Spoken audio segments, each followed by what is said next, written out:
Alhamdulillah, wassalatu wassalamu ala rasulillah wa ala alihi wa sahbihi wa wala, thumma amma ba'du. Alhamdulillah, pagi hari ini kita akan membaca ayat nombor yang ke 153. Taib 153 ya. Kita baca dahulu ya. A'udzubillahi minasyaitonirrajim. Silakan. إذ تصعدون ولا تلوون على أحد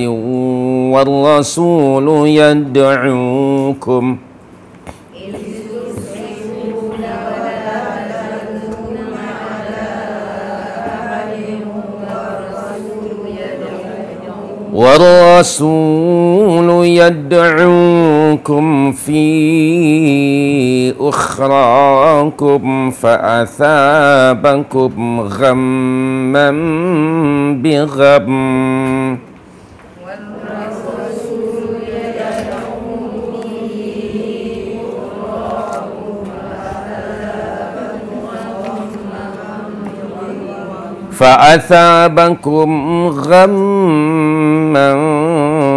بغم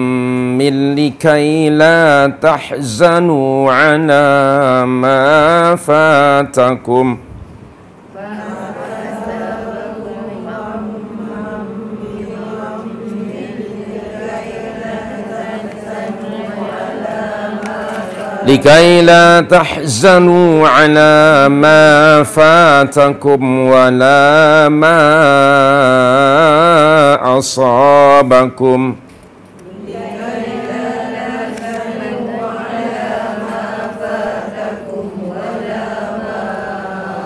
والله خبير بما تعملون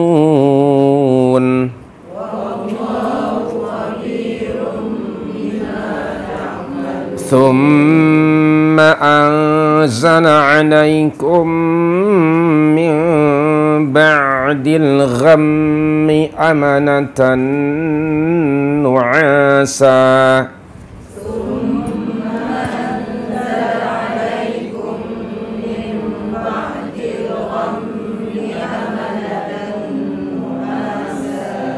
يغشى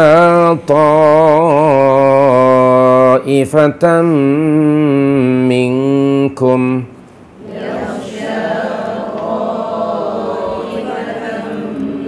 وطائفة قد أهمتهم أنفسهم يظنون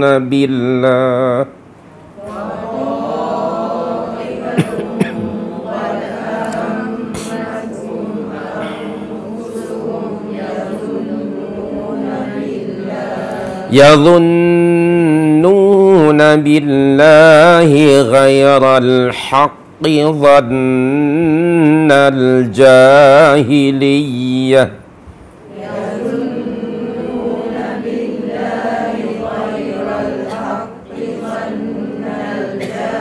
يقولون هل لنا من الأمر من شيء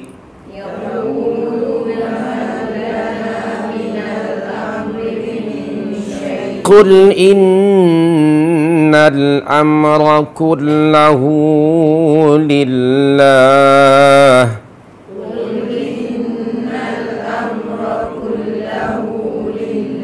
يخفون في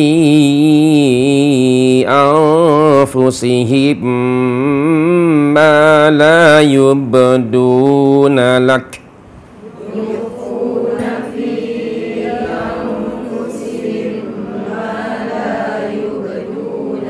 يقولون لو كان لنا من الأمر شيء ما قتلنا هاهنا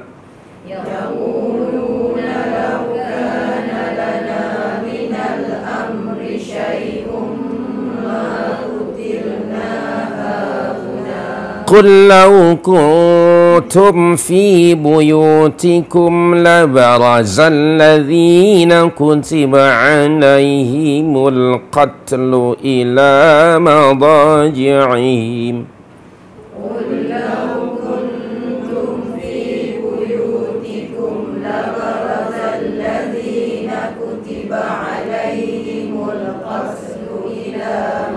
وليبتلي الله ما في صدوركم وليمحص ما في قلوبكم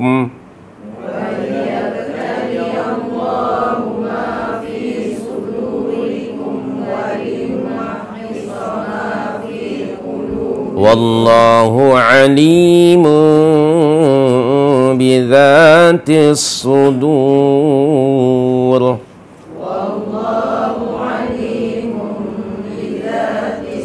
إن الذين تولوا منكم يوم التقى الجمعان إنما استزلهم الشيطان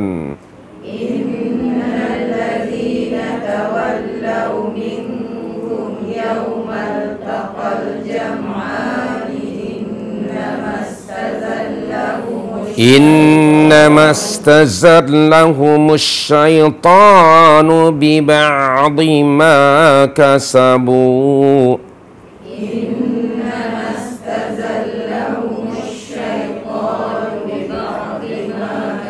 ولقد عفا الله عنهم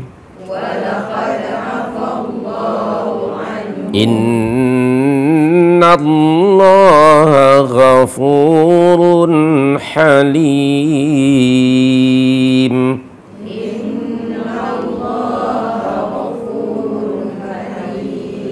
Baik, terjemahan makna ayat idh, ingatlah, tus'idun, ketika kamu lari, wala talwuna, dan tidak menoleh ala ahadin, kepada seorang pun, war rasul yad'ukum, sedangkan Rasul sallallahu alaihi wasallam yang berada fi ukhrakum, di belakang kamu, yad'ukum, memanggil kamu untuk kembali. Fa'athabakum ghammam bigham, kerana itu Allah menimpakan atas kamu kedukaan demi kedukaan, kesedihan di atas kesedihan. Likaila tahzanu ala ma fatakum, supaya kamu jangan bersedih hati terhadap apa yang luput daripada kamu. Wala ma asabakum, dan terhadap apa yang menimpa kamu. Wallahu, dan Allah, khabirun, maha mengetahui, bima ta'malun, apa jua yang kamu kerjakan. Hadirat, ayat ini masih membincangkan peristiwa perang Uhud, dan kalimat tus'idun daripada sad indal asal hurufnya, sa'ida yas'udu, atau ditambah hamzah depannya jadi as'ada yus'idu. Kalau sa'ida sad indal yas'udu, itu maknanya naik ke atas, climb up. Disebut su'ud. Su'ud maknanya naik ke atas. Kalau bukit, ya, naik bukit, disebut sa'ida su'ud. Tapi di sini kalimat ada tus'idu bermakna wazan, yakni tuf'ilu. Jadi af'ala as'ada yus'idu, maknanya apa? Lari juga, tapi lari di tempat yang datar. Jadi kalau sa'ida yas'udu, berjalan atau lari naik ke atas. Sedangkan as'ada yus'idu, maknanya lari pada tempat yang datar. Dan bila lari pada tempat yang datar, lari dari ketakutan, maka biasanya orang tak mau menoleh dan tak sempat menoleh, kan? Dia tidak akan menoleh ke belakang. Di sini disebut, jadi dalam ayat ini wala talwuna ala ahadin. Itu kalimah yakni tus'idun. Ingatlah setelah berlakunya peperangan Badar dan kamu mendapat kekalahan, keadaanmu waktu itu kucar-kacir, ketakutan kerana dahsyatnya kekalahan itu hingga kamu lari. Berapa langkah biasanya biasa kita? 1000 langkah. Begitu. Lari begitu cepat dan kamu tidak menoleh ke belakang. Maknanya kamu masing-masing menyelamatkan diri sendiri. Padahal war-rasulu yad'ukum fi ukhrakum. Padahal Rasul sallallahu alaihi wasallam menyeru kamu supaya jangan bertempiaran dan jangan lari. Apa kata Rasulullah? Yad'ukum ilayya ibadallah, ilayya ibadallah, ilayya ibadallah. Mari ke sini kepadaku, wahai hamba-hamba Allah. Ana Rasulullah, aku adalah Rasulullah. Dipanggil Rasulullah. Mari sini, nak ke mana tu? Mari sini, wahai hamba Allah. Mari sini, wahai hamba Allah. Sesungguhnya aku ini adalah Rasul Allah. Kata Nabi, may yakirru falahul jannah. Siapa yang tetap di sini maka baginya syurga. Abdullah bin Abbas dan yang lainnya mengatakan bahawa Nabi SAW yad'ukum, menyeru mereka dengan seruan, ay ibadallah irji'u. Itu suara Safwan, minta maaf saya kuatkan sikit kerana yang namanya memanggil biasanya macam mana salahnya kalau memanggil? Kuat kan? Tak akan memanggil.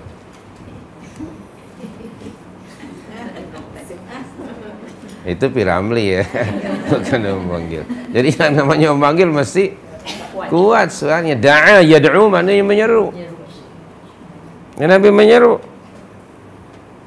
Ay ibadallah irji'u. Ay hamba-hamba Allah, balik sini, balik sini. Tetapi mereka apa tadi? La talwun. Okey. Wala talwuna ala ahadin. Dipanggil oleh Nabi sallallahu alaihi wasallam. Far rasulu yad'ukum fi ukhrakum. Rasul memanggil kamu. Baik. So ayat berikutnya fa'athabakum. Kemudian Allah Subhanahu wa taala fa'athabakum. Athabakum maknanya menimpakan atas kamu, okey, ghamman bi ghammin. Kalimah athaba asalnya daripada kalimah thawab. Tha, waw, alif, ba. Maknanya apa? Pahala, reward. Athaba, di sini athaba itu past tense verb dari af'ala. Athaba maknanya Allah telah memberi pahala. Thawab itu. Thawabun maknanya pahala, reward. Okay. Thawaban min indillah. Jadi di sini fa'athabakum, asal bahasanya Allah memberi pahala, reward kepada kamu. Tapi di sini dia maknanya lain, iaitu kebalikannya. Menimpakan ke atas kamu suatu apa? Musibah. Artinya apa? Kerana sebab kamu lari meninggalkan Rasul sallallahu alaihi wasallam. Kedua, padahal Rasul yad'ukum, menyeru kamu terus saja berbuat demikian. Itu maka akhirnya Allah menghukum kamu. Jadi di sini thawab bermakna hukuman, bermakna iqab. Pada ayat ini maknanya fa'athabakum, athaba bermakna apa namanya? Iqab. Allah Subhanahu wa taala mengiqab, maknanya menghukum kamu. Okey. Aqaba di sini. Past tense verbnya ya. Bermakna Allah menghukum kamu. Jadi kerana dua di sini ya kesalahan. Yang pertama lari, dan keduanya tidak memenuhi seruan Rasul untuk kembali. Maka akhirnya Allah menimpakan kepada kamu hukumannya. Fa'athabakum. Apa dia hukumannya itu? Ghamman. Di sini diterjemahkan kesedihan. Okay? Al-ghamam maknanya kesedihan atau ghumum. Okay? Satu kesedihan dan bighammin dengan kesedihan yang lain. Ada nota kaki di bawah tu. Kesedihan kaum muslimin disebabkan mereka tidak mentaati perintah Rasul, yang mengakibatkan yang kedua, ghammun yang kedua apa? Mendapat kekalahan. Okay. Jadi di sini antara pengajarannya boleh kita ambil bahawa mukhalafatu amrir Rasul, menyelisihi perintah Rasul itu akan mengundang, menjemput kemurkaan Allah. Okey. Apa di antara adalah kena kemurkaan Allah? Keduanya mendapat kekalahan di dunia. Mari kita tengok surah An-Nur ya, ayat 53 ke, coba tengok dahulu ya, kita pastikan dahulu ayatnya. Dan sekejap ya. Surah yang ke-24. Saya ragu-ragu ni 53 ke 63. Okey, 63 minta maaf, bukan 53. 63. Okey. So di tengah-tengah ayat itu baris ketiga ada kalimah falyahdhar. Itu. Ini peringatan ya dari Allah Subhanahu wa taala kepada siapa saja yang yukhalifu an amrir Rasul. Sudah jumpa ya ayatnya ya. Bismillahirrahmanirrahim. Falyahdharil ladzina yukhalifuna an amrihi an tusibahum fitnatun au yusibahum azabun alim. Terjemahan makna ayat, maka hendaklah orang-orang yang yukhalif, menyelisihi, menyalahi, oppose atau against ya, menyalahi, menyelisihi perintah Rasul, hendaknya mereka takut. Okay.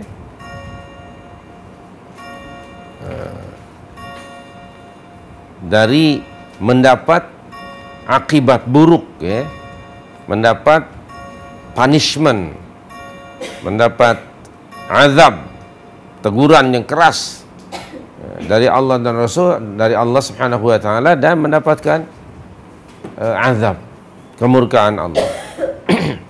Di sini Allah menjelaskan bahwa akibat dari menyelisihi perintah Rasul itu akan dapat dua perkara. Yang pertama, di dunia akan apa? Ditimpa fitnah. Fitnatun literally cobaan, dugaan. Maksudnya di sini musibah. Seperti umpamanya dalam perang Uhud, kekalahan. Kekalahan yang teruk dalam peperangan itu. Kemudian kehilangan nyawa, ramai yang terbunuh. Okay. Itu fitnah bermakna azab. Fitnah bermakna azab. Dan yang kedua itu di dunia ya, di akhirat nanti macam mana? Azab yang pedih. Au yusibahum azabun alim. Wal iyadzu billah. Jadi jangan ada di kalangan umat Islam yang yukhalifu amrir Rasul, yang menyelisihi perintah Rasul. realiti yang ada, nyaris ya, seluruh umat Islam ni menyelisihi perintah Rasul hampir pada setiap aspek kehidupan, sama ada dalam bidang atau aspek akidah atau ibadah atau akhlak atau muamalah. Nyaris umat ini yukhalifu amri Rasul. Lalu akibatnya umat Islam di zaman kita hari ini dikenakan ke atas mereka fitnah yang sekarang sedang berlaku. Tidak mestinya fitnah itu dalam konteks Allah mengazab mereka seluruhnya, tidak. Padahal berlaku apa? Huru-hara, bukan huru-hara dalam konteks fizikal. Dari sudut kekacauan, kacau bilau dari sudut pemikiran, dari sudut kefahaman. Umat sudah lari tadi, daripada, bukan lari di medan perang ni, lari daripada manhaj Rasul, lari daripada petunjuk Al-Quran dan Sunnah Nabawiyah.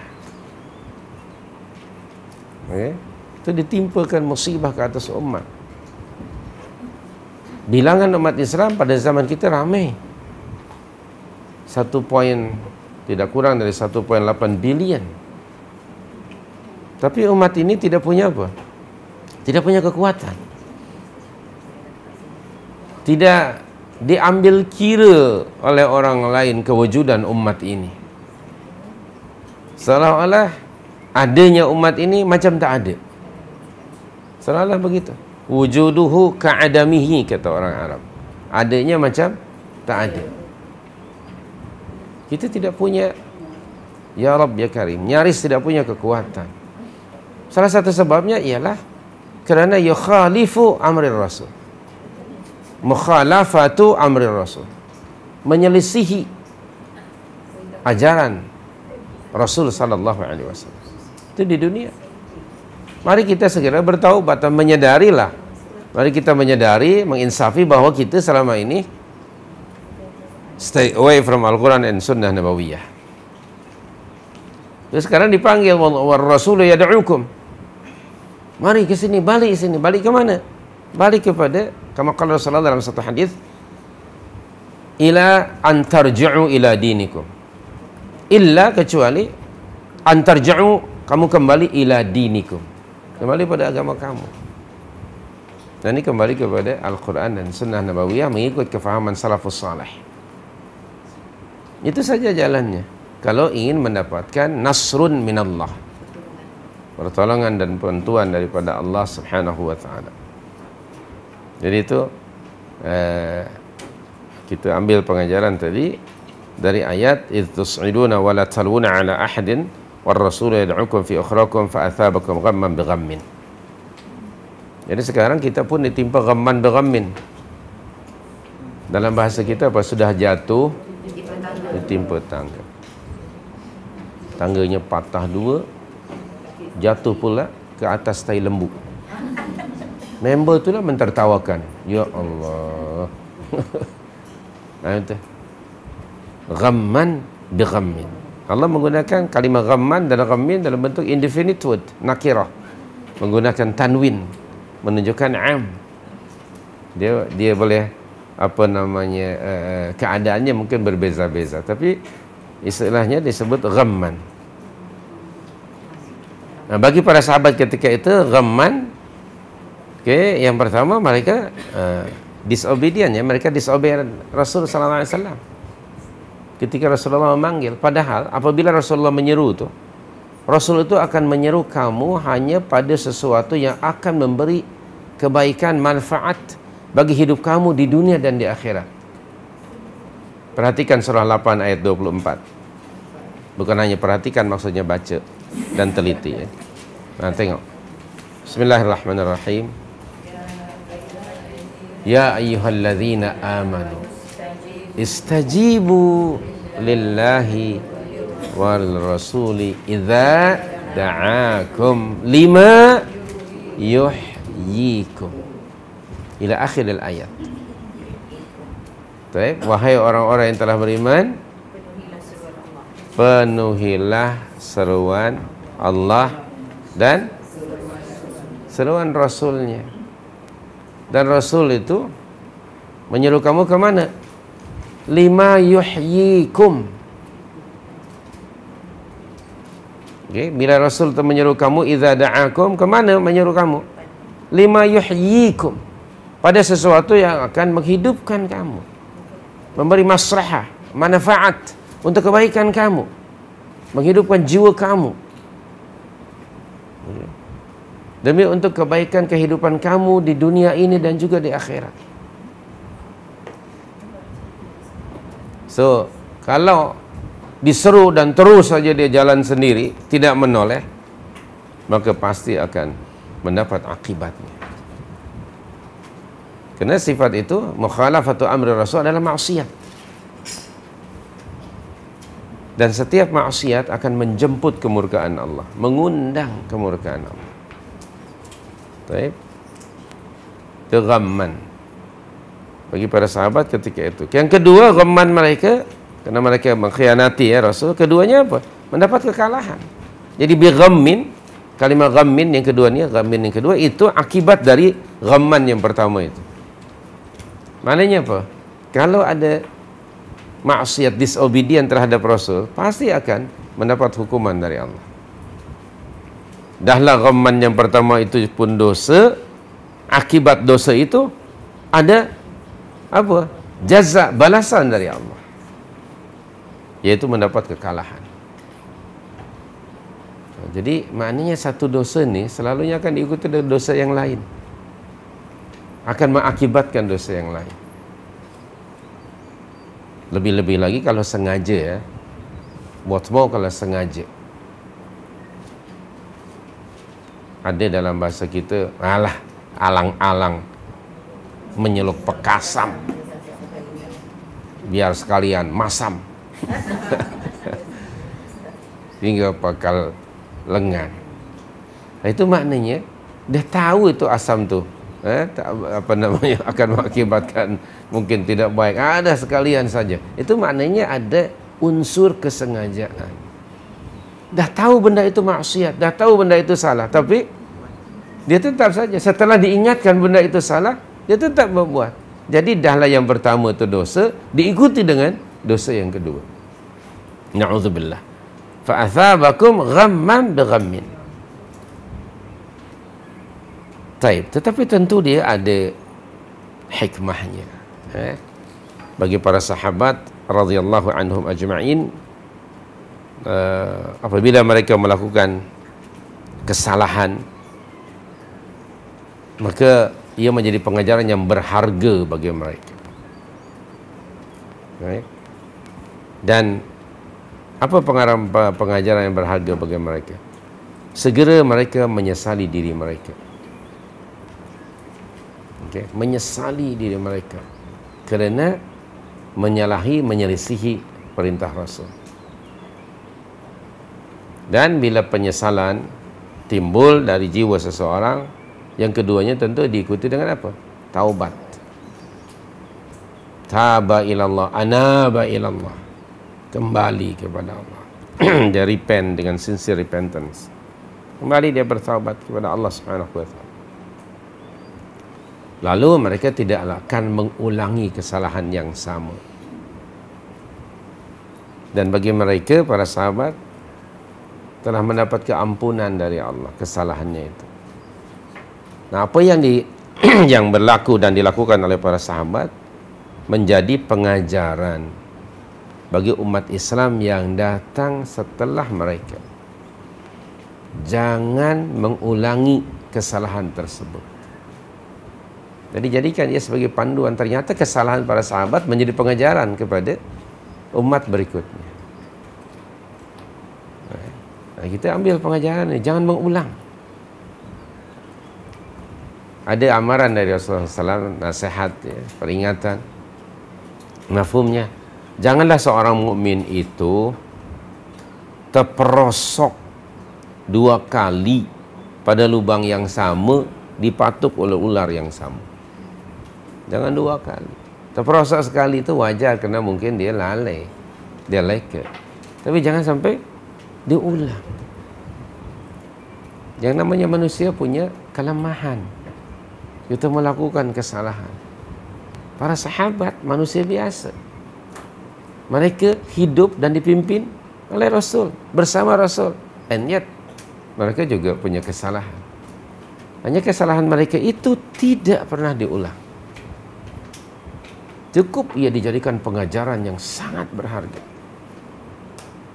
Ingat selalu kesalahan yang pernah kita buat. Selalu mengingati kesalahan yang pernah kita buat, akan mengakibatkan kita tidak mau mengulangi. So, oleh itu penting pengajaran ini. Bagi para sahabat segera diampuni oleh Allah. Dan apa juga keadaan, kejadian, pasti ada hikmah di sebaliknya. Nah, tengok ayat berikutnya. Apa hikmahnya? Likai la tahzanu ala ma fatakum. Apa yang sudah berlaku tu?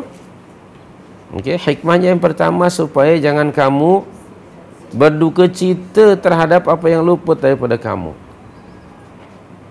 Bagi para sahabat, apa yang luput di situ? Kemenangan, nasrun minallah, luput dari mereka kerana sebab adanya dosa tadi, adanya maksiat. Kedua, apa yang luput? Merujuk pada keadaan sahabat pada masa itu dalam perang Uhud. Mereka luput dari mendapat ghanimah, harta rampasan.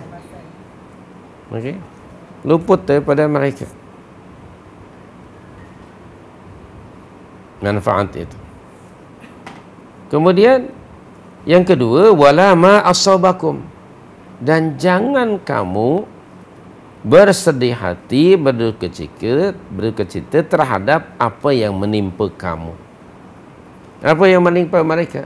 Al-madhar tadi, yaitu mendapat kekalahan. Dan ada di antara mereka yang terbunuh, ada di antara kamu yang cedera, terkena senjata musuh. Jadi dua di sini. Nah, pengajaran bagi kita seperti mana tadi disebutkan bahawa suatu kemaksiatan, satu dosa akan menjemput kemurkaan Allah. Apa juga yang berlaku ni saya mengandungi hikmah. Apa yang sudah berlaku tu, janganlah kita menurutkan perasaan kesedihan yang berlarutan. Jangan sedih memanjang berlarutan. Kerana dia akan membawa akibat buruk pada kesehatan fizikal dan juga mental. Wajar manusia itu sedih. Bila luput daripada sesuatu, wajar. Tapi janganlah kesedihan itu memanjang hingga akan mengakibatkan mungkin kehilangan semangat,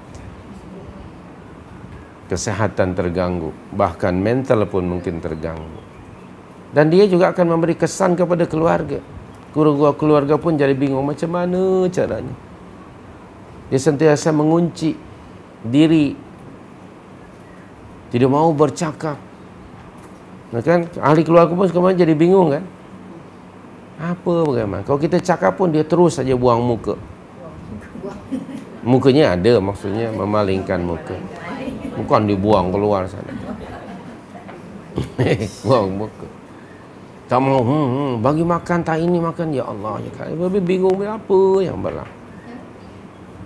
Nah, jangan berterusan dalam sedih ini. Dalam konteks kematian ya misalnya. Kalau ada ahli keluarga meninggal dunia, kita tidak boleh berduka cita lebih dari 3 hari. Kecuali seorang balu. Iddahnya 4 bulan 10 hari. Tapi kalau nak berduka cita kerana kehilangan ahli keluarga, hanya 3 hari. Bukan 3 bulan. Dan tidak perlulah pakai pakaian warna hitam 3 bulan. Atau anda mungkin adalah sign tertentu, dililit di kepala ke, di baju ke. Itu bukan dari ajaran Islam. Okey. Sempena kematian fulan bin fulan, anda pakai ketayap dibelit dengan warna hitam, atau kalau pakai songkok warna putih, berbulan-bulan menunjukkan duka cita. Tidak boleh berkabung, ya. Tidak boleh lebih dari 3 hari, kecuali seorang baligh. Iddahnya 4 bulan 10 hari. Jadi jangan diperbaharui duka cita itu. Cukup sudah 3 hari, sudah lupakan. Itu sudah sya'allah, sudah dikehendaki oleh Allah, qaddarallah, sudah ditakdirkan oleh Allah, kita menerimanya. Menerima saja, sabar saja dan menerima, lalu teruskan hidup. Jangan dibawa sehingga mempengaruhi fikiran kita, kesehatan, mengganggu kesehatan kita. Likai la tahzanu ala ma fata. Kemudian dalam hidup ini sudah ditetapkan oleh Allah, kita ada cita-cita, ada keinginan. Tapi tidak semua yang kita cita-citakan itu dapat dicapai. Tidak semua. Jadi kalau apa yang tidak dapat dicapai, jangan sampai kamu berduka cita sehingga mengakibatkan kamu tidak boleh buat apa-apa yang lain hanya kerana sebab itu. Itu tak boleh. Jangan sampai kalau tak dapat semua, jangan pula hilang semua, kan? Dalam hidup pasti ada di antara saya dan anda pun punya cita-cita, kan, yang tidak tercapai. Sedangkan duka cita, bersedih hati. Aku sedih, kenapa? Misalnya, kan, kerana aku belum mencapai cita-cita. Lah, cukuplah apa yang sudah berlaku. Yang ini sudah berlaku dan terima sebagai ketetapan Allah. Jangan berterusan. Dan kalau kamu ditimpa musibah pun, jangan pula bersedih hati memanjang. Wala ma asabakum. Musibah tu sesuatu yang ditetapkan oleh Allah dan itu sunnatullah ke atas kehidupan manusia. Lupakah surah Al-Baqarah 155? Saya tak pasti lupa tidak, tak lupa pun tidak, kerana tak ada jawapan. Nah, kalau memang anda tak ingat, buka Al-Baqarah 155 hingga 157. Bismillahirrahmanirrahim. Wala nabluwannakum bisyai'in minal khawf wal ju' wa naqsim minal amwal wal anfus wath thamarat wa basyiris sabirin alladzina idza asabathum musibah qalu inna lillahi wa inna ilaihi raji'un. Ulaika alaihim salawatun min rabbihim wa rahmah wa ulaika humul muhtadun. Jadi musibah. Jadi pada ayat 193 Ali Imran ni, wala ma asabakum. Jangan berduka cita, bersedih hati terhadap apa yang menimpa kamu. Dia memang sudah berlaku. Jadi bila musibah berlaku, apa yang patut kita buat? Ucapkan kalimat istirja'. Inna lillahi wa inna ilaihi raji'un. Sabar. Wa basyiris sabirin. Allah memerintahkan kepada Rasulullah sallallahu alaihi wasallam untuk menyampaikan berita gembira. Basyir, sampaikan berita gembira dari Allah kepada as-sabirin, orang yang sabar. Siapa dia? Yaitu orang-orang apabila idza asabatu musibah, satu musibah menimpa mereka atas ketetapan Allah, mereka mengucapkan kalimat istirja'. Apa dia berita gembiranya? Ada 3 di sebalik musibah ni. Kalau kita sabar menerima takdir Allah, ada 3 reward. Ayat 157. Yang pertama apa? Ulaika alaihim salawatum min rabbik. Apa arti salawat itu? Blessings, betul? 157. Salawat itu apa maknanya? Salawat di situ bermakna keberkatan. Al-Baqarah tadi 157. Al-Baqarah 157 tadi. Ulaika alaihim salawatun min rabbih. Itu yang pertama. Yang kedua apa? Warahmah. Mendapat rahmat, nikmat dari Allah. Ketiga apa? Mendapat hidayah, taufik dari Allah. Ternyata di sebalik musibah itu ada manfaat yang sangat besar. 3 perkara. Salawatun min Rabbina wa rahmatun, dan juga wahudan dari Allah. Soal itu, kenapa mesti bersedih hati, memanjang bersedih hati ke atas musibah itu? Tak perlu. Apa yang sudah berlaku, terima takdir Allah. Okey, jadikan sebagai pengajaran dan mula dengan kehidupan yang baru, dengan semangat yang baru. Jangan sampai musibah itu menghalangi kamu dari memulakan hidup yang baru, dari meningkatkan kualiti kehidupan kamu. Jangan sampai ia menghalangi. Biarlah ia yang sudah berlalu biar berlalu. Ambilkan jadi pengajaran. Qad fata, kata orang Arab, qad fata ma fata. Apa yang sudah berlalu, dah berlalu. Okey? Wa kullu ma huwa atin atin. Dan tiap sesuatu yang akan datang pasti akan datang. Wa qarib, dan dia hampir atau dekat. Anda duka cita kerana apa? Sudah terlepas masa muda. Ya sudahlah. Janganlah sampai duka cita. Kalaulah masa muda kembali lagi, maka aku akan jadi putri, jadi pemuda. Khalas, dia sudah fata. Tidak perlu ditangisi apa yang sudah berlalu. Yang ada ialah fikirkan future, masa yang akan datang. Jadi begitu. Qad fata ma fata wa kullu ma huwa atin atin wa qarib. Baik. So, janganlah sampai apa yang luput daripada kamu dan apa yang menimpa kamu menjadikan kamu berduka cita. Likaila tahzan. Buku yang dikarang oleh Al-Qarni kan, yang bestseller, ialah La Tahzan. Okay, jangan bersedih. La tahzan. Taib. Hujung ayat, wallahu khabirun bima ta'malun. Balik pada Ali Imran ayat 153. Wallahu khabirun bima ta'malun. Dan Allah Subhanahu wa taala apa dia? Khabirun. Maha mengetahui dengan amalan-amalan kamu. Dan Allah akan memberi jaza, balasan baik ke atas amalan-amalan kamu. Ini kerana amalan yang baik itu ia menjadi sebab bagi meraih kemenangan dan kejayaan. Al-amalu sababun najah wal-dhafar. Amalan yang baik itu menjadi faktor untuk mendapat kemenangan dan kejayaan. Baik. Jadi ayat ini sebagai satu bisyarah atau satu targhib, ya, targhib maknanya galakkan dari Allah, supaya tadi salah dinasihati, jangan berduka cita. Lalu apa yang sudah kamu lakukan dari amalan baik sebelum ini telah direkod oleh Allah sebagai amal saleh. Ya, sebagai amal saleh. Dan kesalahanmu telah diampunkan Allah.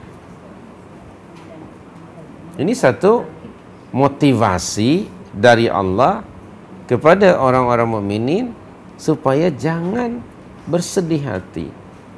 Jangan pula terlintas di pikiran kerana dosa yang kita buat, jangan-jangan ia menghapuskan amalan soleh yang sudah kita lakukan. Seorang mukmin kan ada ketakutan kehilangan reward. Bila melakukan satu dosa saja timbul kesadaran, jangan-jangan akibat dosa ini terhapus dan hilang pahala amalan soleh. Itu sikap para sahabat khususnya. Dan maka Allah memberikan motivasi. Wallahu khabirun bima ta'malun. Khabir, melihat, menyaksikan, merekod, mengetahui, dan akan memberi jaza, balasan. balasan yang baik yang disebut thawab. Allah sudah banyak sekali dalam ayat ini memberikan bisyarah, juga motivasi kepada orang-orang mukminin lelaki dan perempuan yang secara konsisten melakukan amalan-amalan soleh. Tapi sekali-sekala sebagai insan dia akan melakukan juga kesalahan, kelalaian, tapi dia tidak berterusan. Allah menyatakan dalam banyak ayat, antaranya dalam surah Ali Imran ayat 195, Allah Subhanahu wa taala berfirman di situ, Bismillahirrahmanirrahim.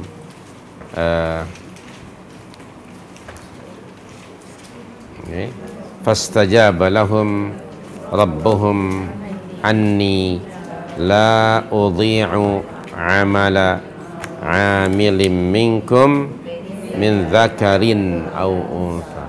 Itu kalimat anni la udhi'u amala amilin minkum min dzakarin aw untha.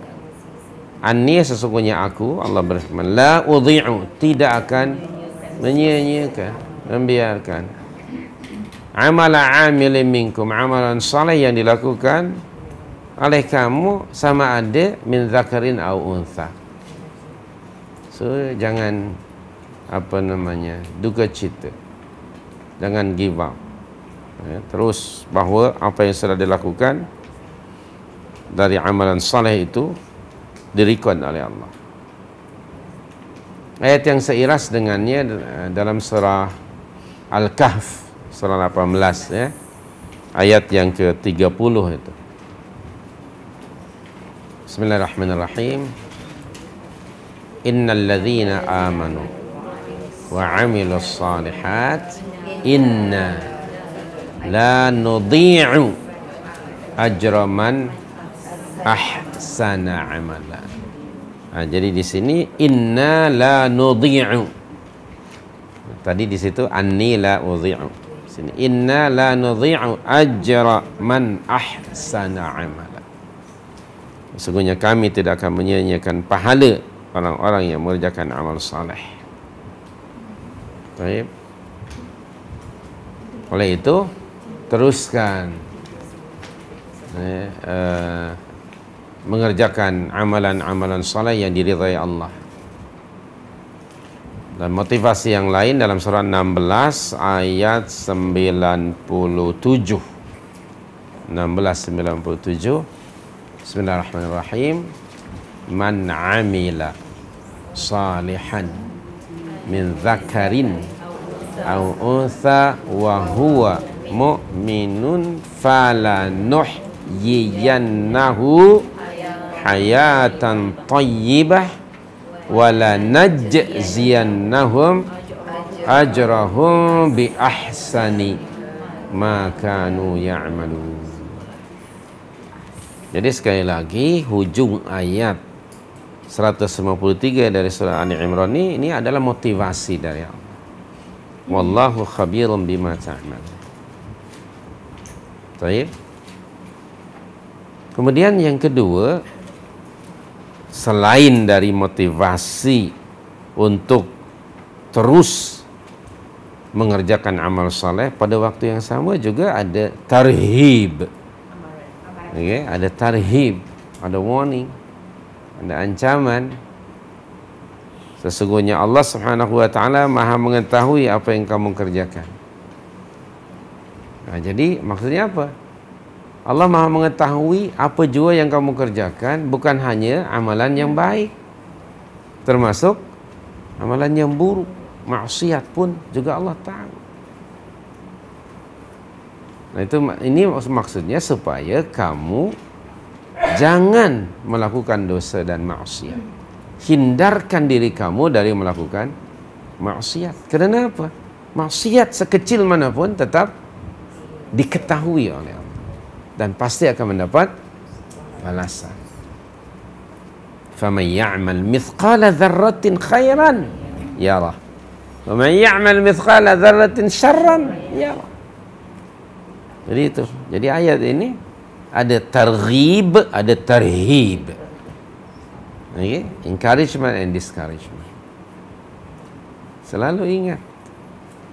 Lupa saja, bila lupa ni kita bahawa semua aktiviti itu dilihat, diperhatikan, direkod oleh Allah dan akan ada konsekuensinya nanti. Bila lupa, selalunya orang akan memperturutkan hawa nafsu. Selalunya begitu. Dia tak kisah, biar ajalah. Membiarkan dia berterusan dalam dosanya. Datang pula iblis memberikan consultation. Okay? Mat, Allah tu Maha Pengampun. Dia Maha Pengampun. Okay? Dosa apapun yang kita buat, Allah akan ampuni. Lebih-lebih lagi aku nampak dosa yang you buat ni tak ada apa-apa lah. Tai kuku aja. Dibandingkan tengok si fulan tu. Tengok fulan tu. Coba bandingkan kau dengan dia. Mana yang lebih teruk dosanya? Dia, makanya dia lebih teruk. Dan tengok dia bingung tak macam kamu? Nervous tak? Tidak. Kenapa kamu nervous? Padahal dia punya dosa lagi hebat daripada kamu. So relax saja, Mat. Allah Maha Pengampun. Maka Mat kata Alhamdulillah. Itulah dia, iblis and kau memberikan consultation. Sengaja ditutupi. Dia satu ayat saja dia baca. Ayat berikutnya dia tak baca. Dia baca surah 15 49 saja. Yang 50 lupa ayat. Ataupun mungkin sengaja, saya tak pasti. Okay? Al-Hijr itu 49. Bismillahirrahmanirrahim. Nabi ibadi anni anal ghafurur rahim. Itu maknanya bisyarah, good news. Tapi jangan sengaja dilupakan ayat 50-nya. Apa ayat 50? Baru dia mesti dibaca wa anna azabi lahuwal azabul alim. Barulah balance kan? Jadi jangan senyum dulu. Okey, yang kedua tu antara apa dia? Senyum dan takut. Bainal ar-raja wal khauf. Okey. Jadi ayat 49 ada raja. Rajaun, ra jim alif hamzah, harapan. Tapi ada di samping raja ada khauf. Khauf min azabillah. Barulah balance hidup itu. Barulah tayar itu jalan smooth karena alignmentnya betul. Tak lari kan alignmentnya. Tapi kalau hanya ayat 49 aja sangat cepat botak gitu. Nanti namanya tayar itu. Jadi harus ada balancing. Subhanallah.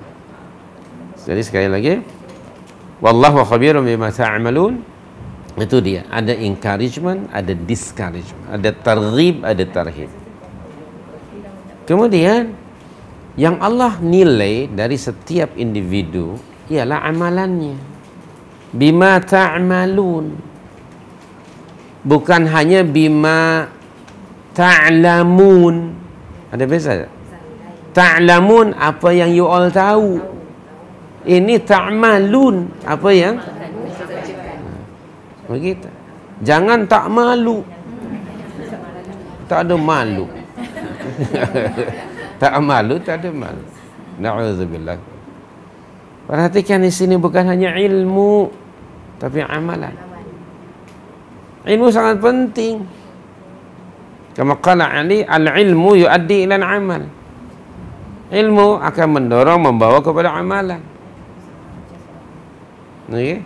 Jadi ada ilmu, ada amal. Ada orang beramal tanpa ilmu, tidak akan diterima itu.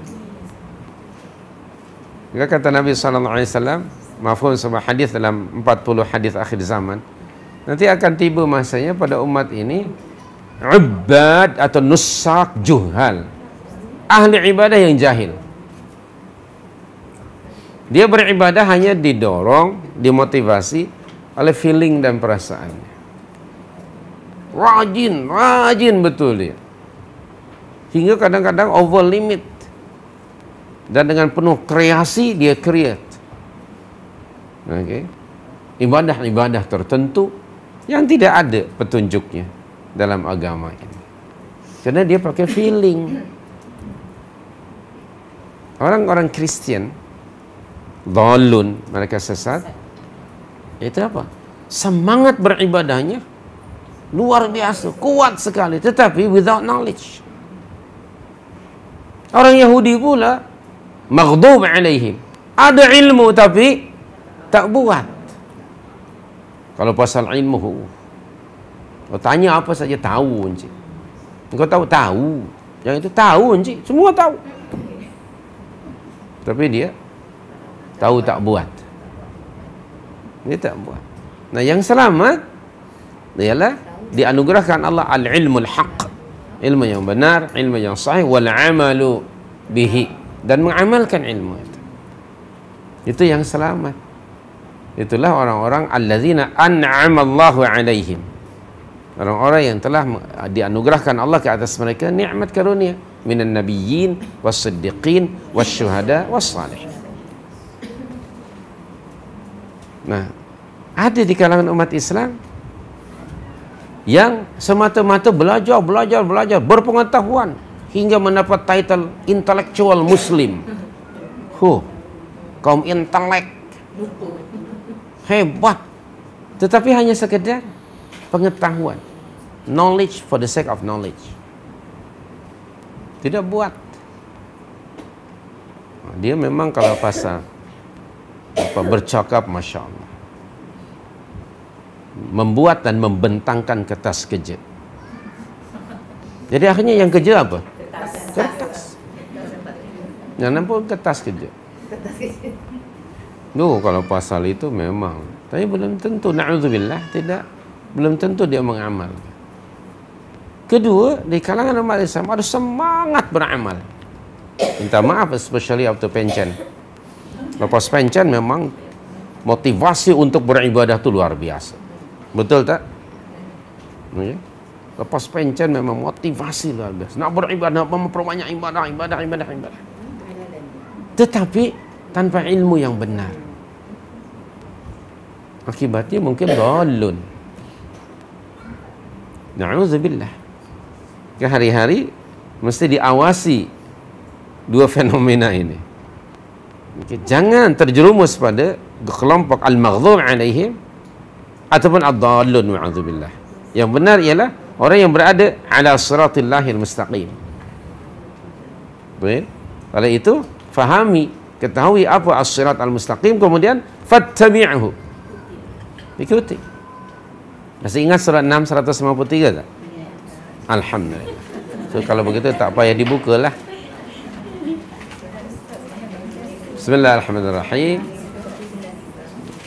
Wa anna hadza sirati mustaqim fattabi'u.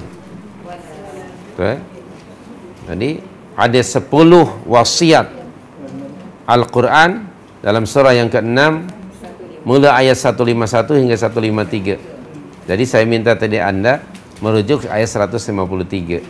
Bunyinya yaitu bismillahirrahmanirrahim, wa anna hadza sirati mustaqima fattabi'un. Jadi ada 10 pesanan Allah dalam 3 ayat itu. Nanti Anda find out ke 10 poin. Mula ayat 151 dan berakhir 153. Karena di hujung ayat 153 Allah berfirman, "Dzalikum wassakum bihi." Wassakum bihi. Maknanya Allah mewasiatkan itu, memfardukan, memerintahkan kamu dengan yang disebut pada ketiga-tiga ayat itu. La'allakum tattaqun. Baik. Jadi kita kembali pada perbincangan kita bahawa amal yang dinilai oleh Allah dari setiap individu. Karena amalan menjadi sababun najah wa dhafar. Amal itu menjadi faktor untuk mencapai kejayaan dan kemenangan. Dan kita semua sudah tahu bila dalam Al-Quran itu ada kalimah mizan, al-mizan, timbangan Allah, yang akan ditimbang pada timbangan Allah adalah amalan. Jangan risau tentang berat badan Anda. Walaupun mungkin minta maaf Anda mungkin badan 3G, 3G, bukan hanya you punya SIM card, tapi badan 3G. Do not worry lah. Sebab di akhirat yang akan ditimbang oleh Allah amalan. Faman thaqulat mawazinuhu ay mawazinul amal.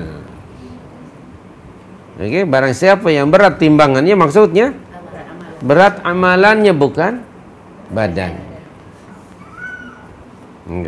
Faman thaqulat mawazinuhu fahuwa fi 'ishatin radiyah. Wa amma man khaffat mawazinuhu fa ummuhu hawiyah. Na'udzubillah. Jadi mizan Allah itu ada mizan di sana, akan ditimbang oleh Allah a'maluna, amalan kita. Soal itu hidup mesti aktif tiap hari untuk melakukan amal saleh. Wallahu khabirun bima ta'malun. Semoga Allah menganugerahkan kepada anda sekalian dan kepada saya ilmu yang benar dan amalan yang sahih. Allahumma amin. Walaupun ada satu poin tidak kalah juga penting, yaitu kefahaman yang benar. Ilmu yang hak, kefahaman yang benar, amalan yang tepat, yang sahih. Baik. Ada orang yang dianugerahkan ilmu, tapi kefahamannya pula salah. Dia memahaminya tidak seperti mana kefahaman para sahabat. Baik, na'udzubillah. Ada juga barangkali ada ilmu tapi tidak beramal. Semangat beramal tanpa ilmu. Na'udzubillah. Jadi mohonlah kepada Allah ilmu yang bermanfaat. Allahumma, kama qala Rasulullah dalam satu doanya, Allahumma inni as'aluka ilman nafi'an wa amalan mutaqabbala, dan amal yang diterima, wa du'a mustajab, doa yang dimustajab, didengar oleh Allah. Itu Rasul sentiasa berdoa. Anda rujuklah doa Rasul tentang permohonan baginda kepada Allah dianugerahkan ilmu yang bermanfaat, atau baginda berlindung kepada Allah daripada ilmu yang tidak bermanfaat. Itu kalimah wallahu khabirum bima ta'malun. Baik. Jadi yang membezakan seseorang dengan orang lain di akhirat nanti ialah amalannya. Nah, saya ingin mengulang dan mengingatkan, kita harus sentiasa mengulang-ulang, sebab kita ni kadang-kadang lupa. Yang dimaksud dengan amalan ialah apa jua aktiviti yang disyariatkan Allah. Nah, ada keterangan dan penjelasannya dalam Al-Quran dan Sunnah Nabi. Itu yang namanya amalan. Jadi sesuatu itu disebut amal, biarlah Allah sendiri yang mengkategoriskannya sebagai amalan, bukan kita. Okay? Bukan Robin Hood, tapi biar Allah. Robin Hood punya istilah amalan kan, tapi ya kefahaman dia. Jadi biarlah sesuatu disebut amal kerana Allah menyebutnya dalam Quran sebagai amalan, ataupun dalam hadis Nabi. Kedua, dalam melaksanakan amalan itu, perlaksanaannya mesti mutaba'atun Nabi, mesti berittiba', mengikuti, meniru apa yang dilakukan, dibuat oleh Rasul, selari dengan amalan Rasul. Baik. Dan ruhul amal, nyawa amal ialah ikhlas. Kama qala Rasulullah SAW, al-ikhlasu ruhul amal. Ikhlas itu adalah nyawanya amalan. Jadi 3 poin ini. Bima ta'malun, Allah mengetahui apa yang kamu kerjakan. Okay. Kerjakanlah pekerjaan yang disebut oleh Allah sebagai amal, yang masyru' disyariatkan. Keduanya mutaba'atun Nabi dalam pelaksanaannya. Ketiga, motifnya ialah ikhlasun niyah. Lillah. Nah, kalau untuk Allah, segala-galanya untuk Allah, manusia tidak akan kecewa. Dan tidak akan kecewa, tidak akan berduka cita. Karena semuanya lillah. Karena Allah. Dan ini harus sentiasa diperbaharui. Kerana environment yang kita berada padanya, banyak virus-virus yang akan menjejaskan keikhlasan. Kan? Nak melakukan sesuatu ikhlasun niyah lillah ini, subhanallah, dalam environment yang sudah tercemar, bukan mudah. Kemudian nak tetap mengamalkan petunjuk Rasul dalam environment yang sudah didominasi, kebanyakan didominate by bid'ah, nak melaksanakan sunnah also bukan perkara yang mudah. Bukan begitu? Kemudian nak konsisten beramal pun banyak halangannya. Kadang-kadang dari keluarga member sendiri. You fikir yang Muslim tu you seorang ke? Yang begitu. Oh, you selalu amal soleh ni, dah pasti ke masuk syurga? Iya, geram. Kan? Ada tu orang begitu. Begitu. Na'udzubillah, ada saja halangan. Tapi do not bother lah. Buat segala-galanya kerana Allah. Jadi ternyata untuk melakukan kepada orang yang macam ini ada good news. Anda sudah hafal surah 41 ayat 30. 31. Sudah hafal kan tahun lepas? Okey. Jangan sampai tahun baru hilang. Ya. Baik, bismillahirrahmanirrahim. Innal ladzina qalu rabbuna Allah thumma istaqamu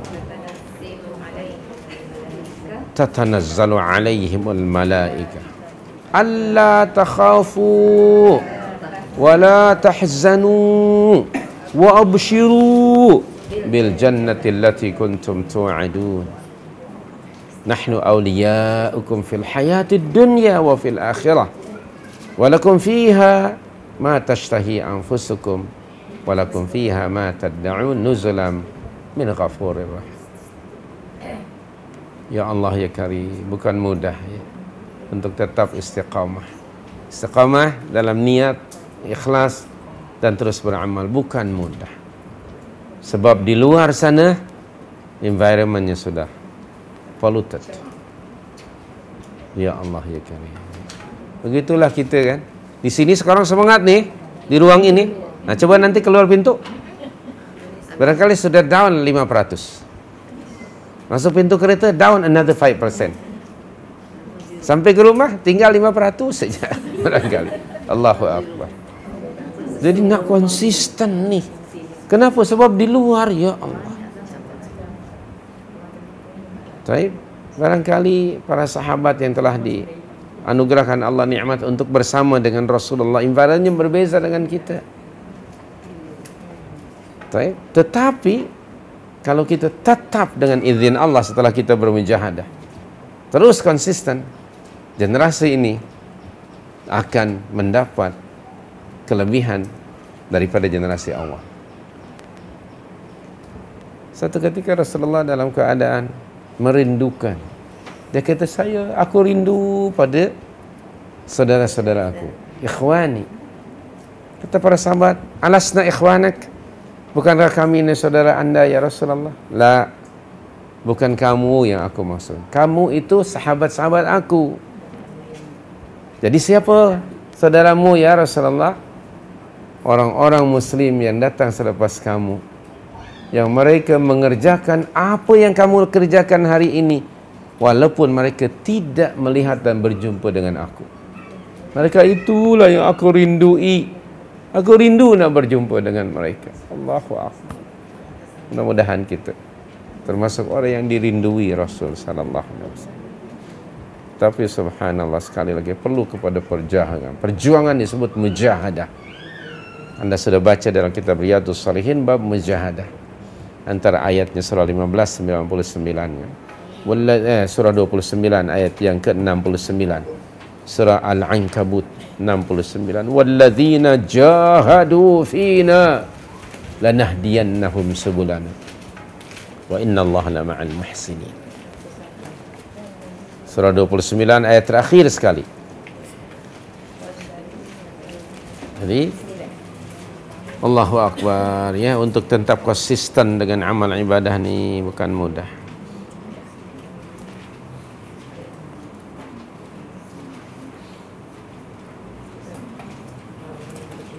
Baik. Semoga Allah Subhanahu wa taala sekali lagi memberikan kekuatan kepada kita mentally, physically, kesungguhan dan kemampuan untuk terus beramal. Allahumma amin hingga datang ajal kita. Itu kita mohonlah kepada Allah Subhanahu wa taala dengan bahasa kita. Mungkin ada orang yang diberi oleh Allah kesempatan tapi dia tidak ada semangat. Ada semangat tapi tak mampu. Ada mampu tapi tak benar pula amalan. Mohon kepada Allah. Hanya amalan itu sajalah yang akan menyelamatkan kita di dunia dan di akhirat nantilah, terutamanya di sana. Kama qala Rasulullah SAW, bila seorang meninggal dunia diiringi oleh 3 pengiring, 2 akan balik, 1 akan menemani, tetap remain with him dalam alam barzahnya, itu amalan. Taib, itu kalimah wallahu khabirum bima ta'malun. Dan kalimah ta'malun, anda tahu ini present and future verb, kan? Maknanya dalam beramal ini tidak ada pencen, ya. Dia berterusan hingga surah 15 ayat terakhir, datang ajal kematian kepada kamu. Surah 15 yang terakhir, anda sudah hafal tahun lepas ayat itu. Okey. Wa'bud rabbaka hatta ya'tiyakal yaqin. Maknanya ta'malun, kamu selalu beramal saleh continuously hingga datang ajal kematian. Semoga Allah mewafatkan, mematikan kita ketika kita sedang mengerjakan amalan saleh. Allahumma amin. Salah satu di antara tanda-tanda husnul khatimah ialah seorang meninggal ketika ia sedang mengerjakan amalan saleh. Okey. Terima kasih, itu sajalah untuk pagi hari ini. Minta maaf sudah lebih 1 minit. 11 1 minit lebih seperti itu. Kita 9.30 masih 10.30 ya berhenti, ya. Minta maaf lah. Terima kasih, wallahu a'lam. Terima kasih, jazakumullah khairan. Nah, tafadhali, silakan. Yang baca amal tadi yang daripada ayat itu belajar, kata ayat amal soleh itu dia tetap amal yang usul so bila ayat nanti kita diubah. Ya. Tapi dalam pada itu yang amal kita yang kita buat di situ dia boleh dilakukan oleh syirik. Macam mana? Amal soleh kita boleh dirosakkan apabila kita melakukan syirik. Na'udzubillah. So maknanya kalau syirik batal. Ya. Tidak walaupun direkodkan, berarti akan Ya. Tentu saja yang namanya kita beramal saleh, sebagaimana saya tadi sebut, jaga dan pelihara daripada virus yang akan merosak. Ada sejenis virus yang tidak boleh didetek dengan alat apapun juga. Okey, yaitu riya. Itu tidak ada, sufa belum adalah alatnya untuk mendetek di Zoom apa dia itu. Tak ada. Kalau H1N1 ada alatnya. Turun saja anda di LCCT, okey, lower class terminal. Bukan lower class, low cost. Bukan lower class, minta maaf. Jadi turun saja sudah ada. Tapi riya. Dan ingat selalu, ya, antara ucapan baginda SAW before going to die adalah inna akhwafa ma akhafu alaikum. Inna sesungguhnya, akhwafa perkara yang paling aku takutkan. Karena itu bentuk superlatif dari khauf, the most, things yang aku takutkan menimpa berlaku ke atas kamu. Ma akhafu alaikum, yang aku takutkan kepada kamu ialah asyirkul khafi, asyirkul saghir, syirik yang tidak nampak, yang kecil. Kenapa Nabi menyatakan inna akhwafa ma akhafu alaikum? Kerana Nabi sendiri sallallahu alaihi wasallam dan para rasul yang lain diingatkan Allah berulang-ulang. Ini Rasulullah nih ya yang diingatkan, what more kita. Dalam surah 39 ayat yang ke 65. Jangan tutup dulu Al-Qur'annya ya. Okey, kecuali kalau Safwan sudah keluar. Okay. Bayangkan ya.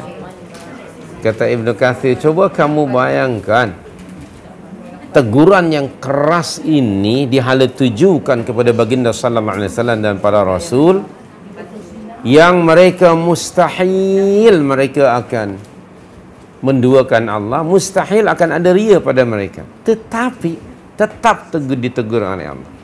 Kata Ibnu Katsir, kalau Rasulullah pun kena peringatan, amaran dan teguran, which is for him, dia impossible untuk kena virus ria, bagaimana pula dengan kita? Lalu kata para ulama yang lain, teguran ini bukan untuk Rasul. Tegurannya memang kepada Rasul, tapi yang dituju siapa? Umat. Rasulullah ketakutan, umatnya relax saja. Relax saja, mat engkau ini relax. Astagfirullah. Tengok ya, Iblis and Co ni memang pakar dalam memberikan consultation.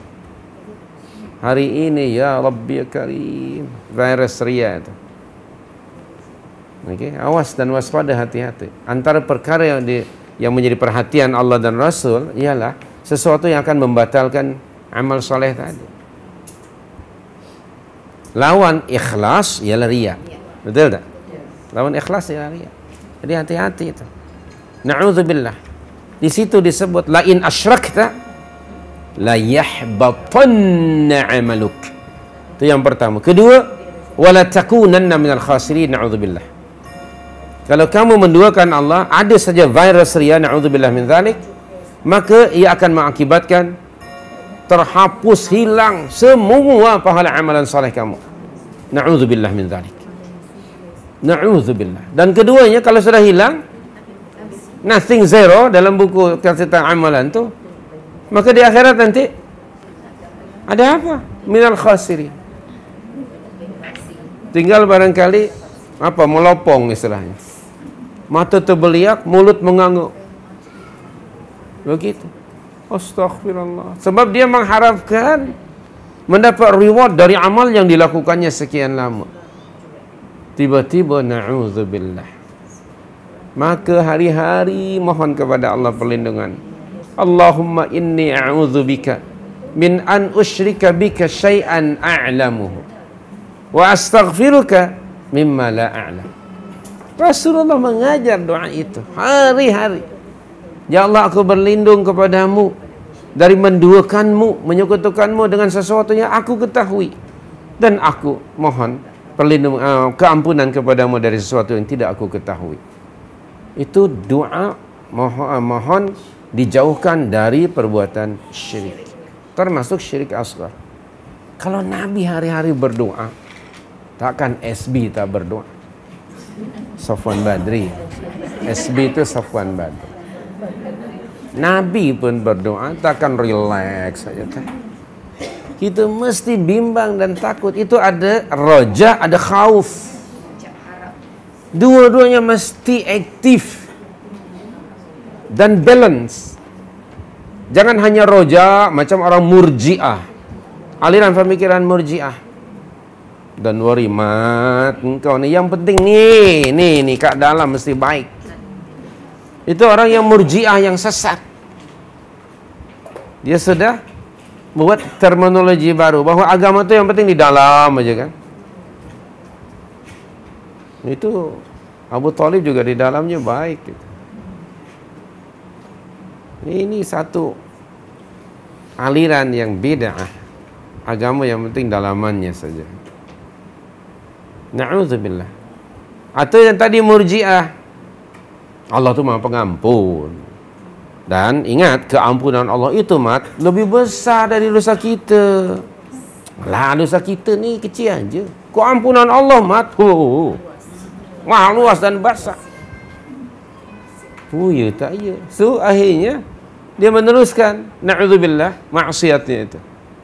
Raja saja tanpa ada khauf. Mesti diikuti dengan khauf. Takut akan kemurkaan dan azab Allah. Itu yang benar. Atau jangan takut saja.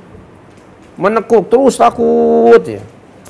Tidak ada roja. Salah juga. Sebab itu hanya seorang hamba yang macam itu. Hamba sahaya. Tidak ada pada dirinya kecuali sifat takut. Tidak ada roja. Yang benar ialah mukmin itu hidupnya bainal khauf war roja. Bainal roja wal khauf. Ini yang benar. Anda baca kembali Riyadhus Shalihin dalam bab ar-roja wal khauf. Okey, baca kembali. Kita belum sampai barangkali topik itu, tapi topik itu menarik untuk difahami. Jangan takut, jangan mengharap saja. Dua-duanya. Kalau dua-duanya ada, orang akan aktif. Jadi tidak hanya beramal, ada juga orang aku tak kisah, yang penting aku buat.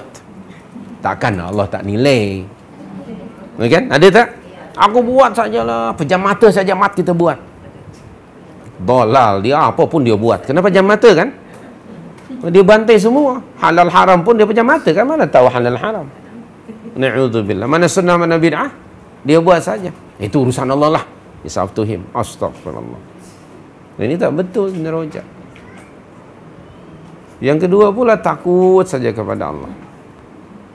Jadi sekali lagi yang benar ialah ajaran yang tawassut, yang pertengahan, yang balance bainar raja wal khauf. Banyak ayat dalam Al-Quran tentang itu. Ya, tafadhal. Benda pula golongan yang dia belajar pandai kan. Lepas tu mulalah menghukum orang tu inilah, orang tu tak betul lah, orang ni betul lah. Adakah dia? Itu juga salah ya sikap semacam itu. Untuk selalu menyalahkan orang, ya tidak. Tak boleh cara macam itu. Jadi ilmu yang hak firstly ialah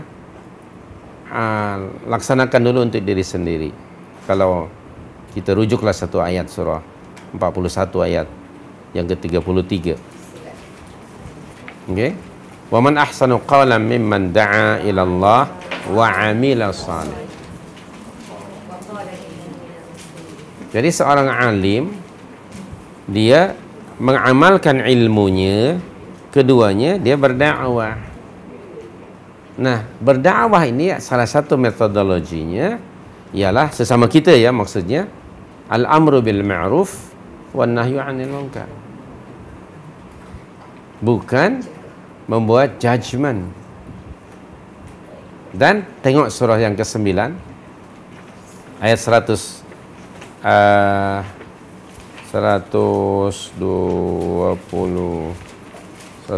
kan? Allahumma salli alaihi. Tak. 122 apa bunyi ayatnya? Okey. Wa ma kana al-mu'minun liyanfiru kaffa falaula nafara minhum ta'ifatul liyatafaqahu fid din. Hujung ayat apa? Jadi kalau sudah belajar dan pandai tafaqquh, ada kewajiban apa? Waliyunziru qaumahum. Yunziru maknanya memberi apa? Amaran, peringatan. Dia bukan judgement. Bukan menghukum saya, tidak. Jadi orang yang alim berkewajiban, sebab orang yang alim ini punya kedudukan yang tinggi sebenarnya.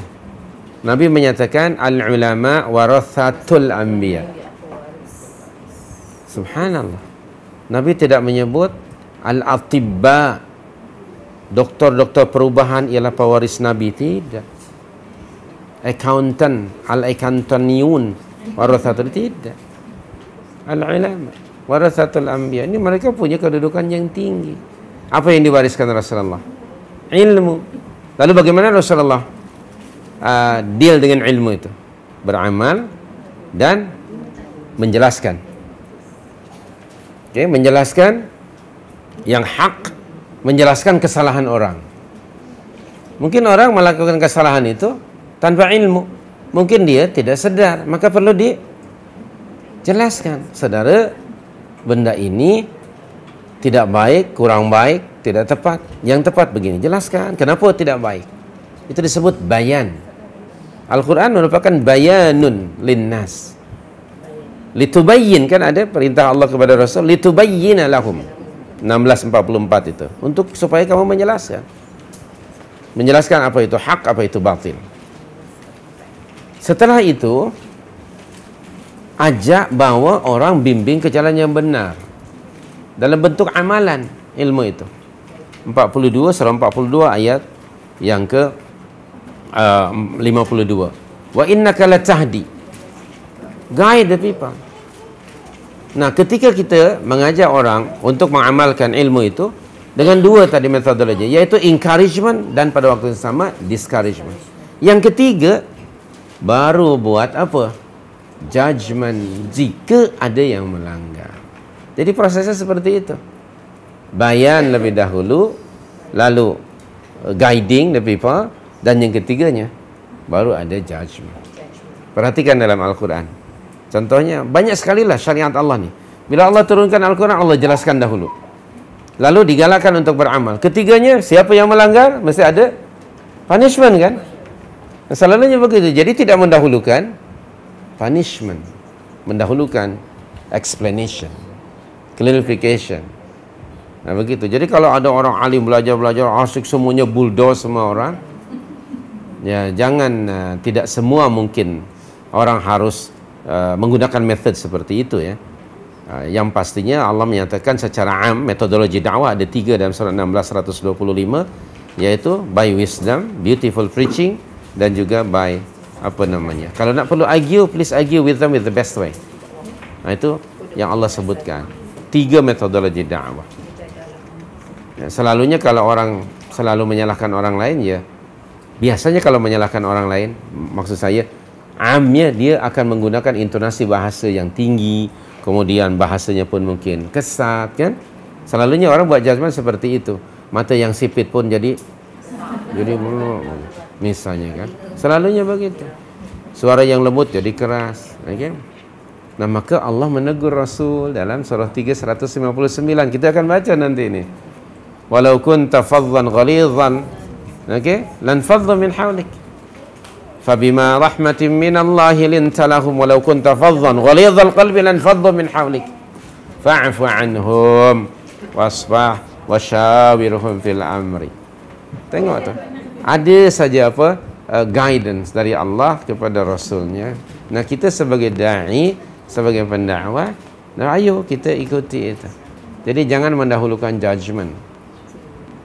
Salah satu, ini tidak mungkin tidak bukan mengatakan kaedah, tapi salah satu sebab gagalnya dakwah, ada para duat yang mendahulukan judgement daripada explanation. Itulah. Ketika kami pergi ke Karo di Medan, di sana pun begitu. Ada anak muda fresh baru keluar daripada university, kan masih teksnya masih ada di minda dia, teks ayat teks itu ini, tapi dia belum mampu untuk how to communicate with the people. Bila nampak itu jelas salah menyalahi Al-Quran, terus dibantai, akhirnya dia pun tersadai. Okay? Sebab dia pun dihalau akhirnya dari kampung itu. Nah, jadi kita sekali lagi, saya juga teringat dalam surah 4 yang akan kita baca nanti, ketika Rasul mengutus beberapa orang sahabat untuk memerangi orang musyrikin di satu kampung, lalu ada orang yang memberi salam kepada para sahabat itu. Lalu sahabat yang mendapat salam itu, dia mengira bahawa si fulan ini bagi salam sebenarnya to save himself daripada pedang dia. Lalu dibunuhnya orang itu. Sampailah berita itu kepada Rasul sallallahu alaihi wasallam, dan kemudian Allah menegur mereka dengan teguran yang sangat keras sekali. Tengok ayat yang ke-94 tu ya, surah 4:94. Hendaknya apa kata Allah di sini? Allah berfirman di sini, hendaknya kamu tabayyun dahulu, fatabayyanu. Itu dia. Jadi ini orang yang semangat, mendahulukan semangat.